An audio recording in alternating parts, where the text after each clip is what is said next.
জয় হিন্দ। তোমরা সবাই ভালো আছো? Yes, sir. তাহলে আজকে আমরা একটা বিশেষ জিনিস নিয়ে আলোচনা করছি। আমার হাতে যেটা রয়েছে এটা ফুল বডি সেফটি হারনেস। সবাই বুঝতে পারছো তো? Yes, sir. এর আগে আমি বলেছি যে ফুল বডি সেফটি হারনেস কিভাবে কোথায় ব্যবহার করা হয় এবং সঙ্গে সঙ্গে বলবো এই কিছুক্ষণের এই ভিডিওটাতে আমি বলবো আমি কে রাজ বলছি মাস থেকে। তো আমি fire and industrial safety trainer. তো এবার বলবো যে এই টপিকস রয়েছে আমাদের আজকে, যে এখানে লেখা রয়েছে টপিক ফুল বডি সেফটি হারনেস। এটা কিন্তু ফুল বডি সেফটি হারনেস, যার আইএস কোড হচ্ছে 3521। আর এই যে ফুল বডি সেফটি হারনেসটা আপনারা দেখছেন, এটা কিন্তু জানিয়ে রাখি যে এই ধরনের ফুল বডি সেফটি হারনেসের মধ্যে দুটো লেভেল থাকে। এই জন্য বলছে এটা একটা লেভেল আর এই সাইডে আরেকটা লেভেল আছে যেটার মধ্যে ডিরেকশন লেখা থাকে। এটা হচ্ছে টাইপ এ, এটা টাইপ এ, আর এটা ডিরেকশন অফ ইউ। এই চিহ্নটা যদি সোজা থাকে পড়ার পর পেছনের দিকে, তাহলে আপনি জানবেন আপনি সোজা পেয়েছেন। এবার বলবো যে ফুল বডি সেফটি হারনেসের ব্যাপারে আপনাদের জানানো হয়েছে, যেটা এসডব্লিউ সেফ ওয়ার্কিং লোড কত ইত্যাদি ইত্যাদি, পার্টসের নাম এবং কি করে সেফটি ইন্সপেকশন করতে হয় আমরা সব জানিয়ে দিয়েছি। এবার বলবো অল্প এই ছোট্ট ভিডিওটার মধ্যে যে what is ABC check of full body safety harness. মানে এবিসি চেক কি জিনিস ফুল বডি সেফটি হারনেসের, এটা পার্টিকুলার ফুল বডি সেফটি হারনেসের সঙ্গে রিলেটেড। সবাই বুঝতে পারছো? Yes, sir. এরপর আমি বলবো যে এখানে আমি অ্যানসার লিখতে পারি, যে অ্যানসারে এরপর কি লিখলাম, এরপর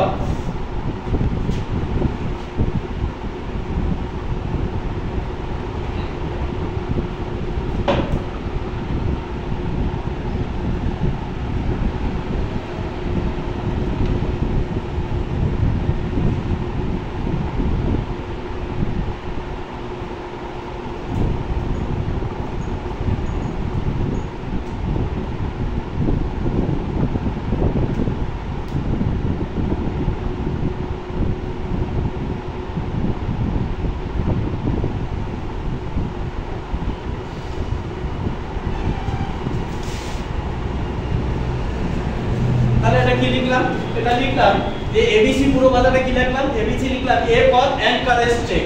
অ্যাঙ্কারেজ চেকিং, অ্যাঙ্কারেজ যেখানে করা হচ্ছে সেটা যেখানে লাগাবো সেটাকে চেক করে দেখে নিতে বলছি। বোঝা গেল?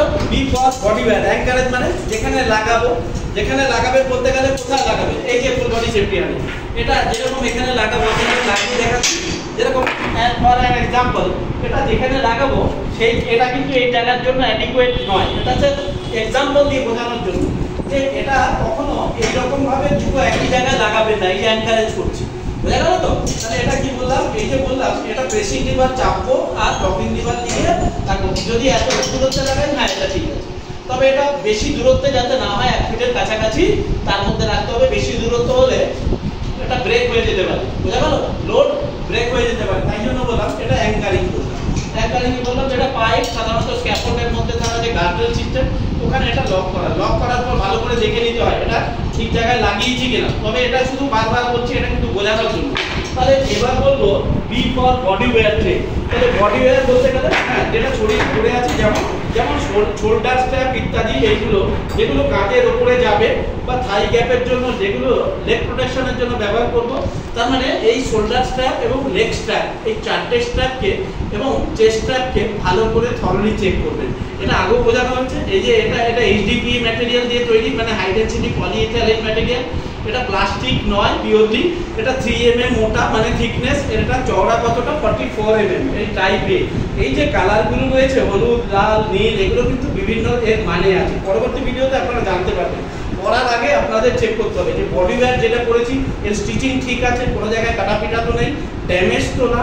এটা হিটের প্রভাবে বেশি তাড়াতাড়ি খারাপ হয়ে যায়, হিটের প্রভাবে বেশি তাড়াতাড়ি খারাপ হয়ে যায়। হিট থেকে বাঁচিয়ে রাখতে হয়, রোদে ফেলে রাখতে নেই, ধুলোবালি থেকে বাঁচিয়ে রাখতে হয়। তবে জল বা ঠান্ডাতে এর খুব একটা বেশি প্রভাব পড়ে না।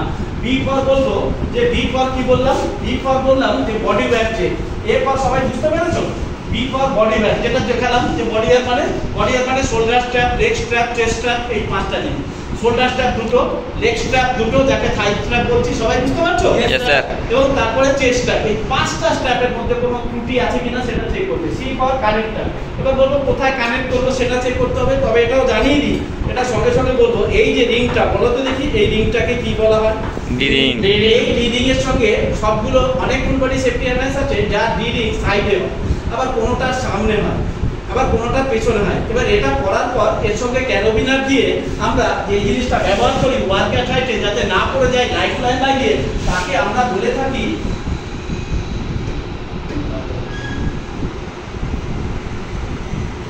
কি বলে থাকি? বোঝা গেল? এটার সঙ্গে কানেক্ট করা যায় ফল অ্যারেস্টার। এটা এখানে না থাকার জন্য আমি এটা বলতে পারলাম না। তাহলে এ ফর কি বললাম? অ্যাঙ্কারের চেকিং চেক করে দেখতে বলছে। বি ফর কি চেক করব?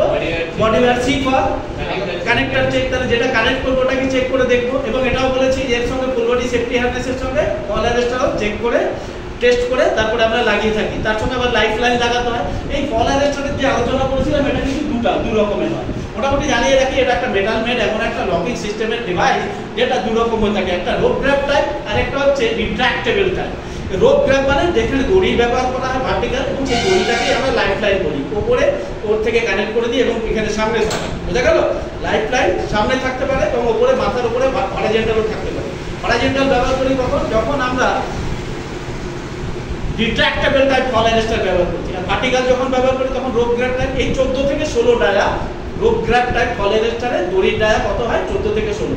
সবাই তোমরা বুঝতে পারলে আমি কি বললাম? এবিসি বোঝানো হলো? কোনো ডাউট? No sir. জয় হিন্দ।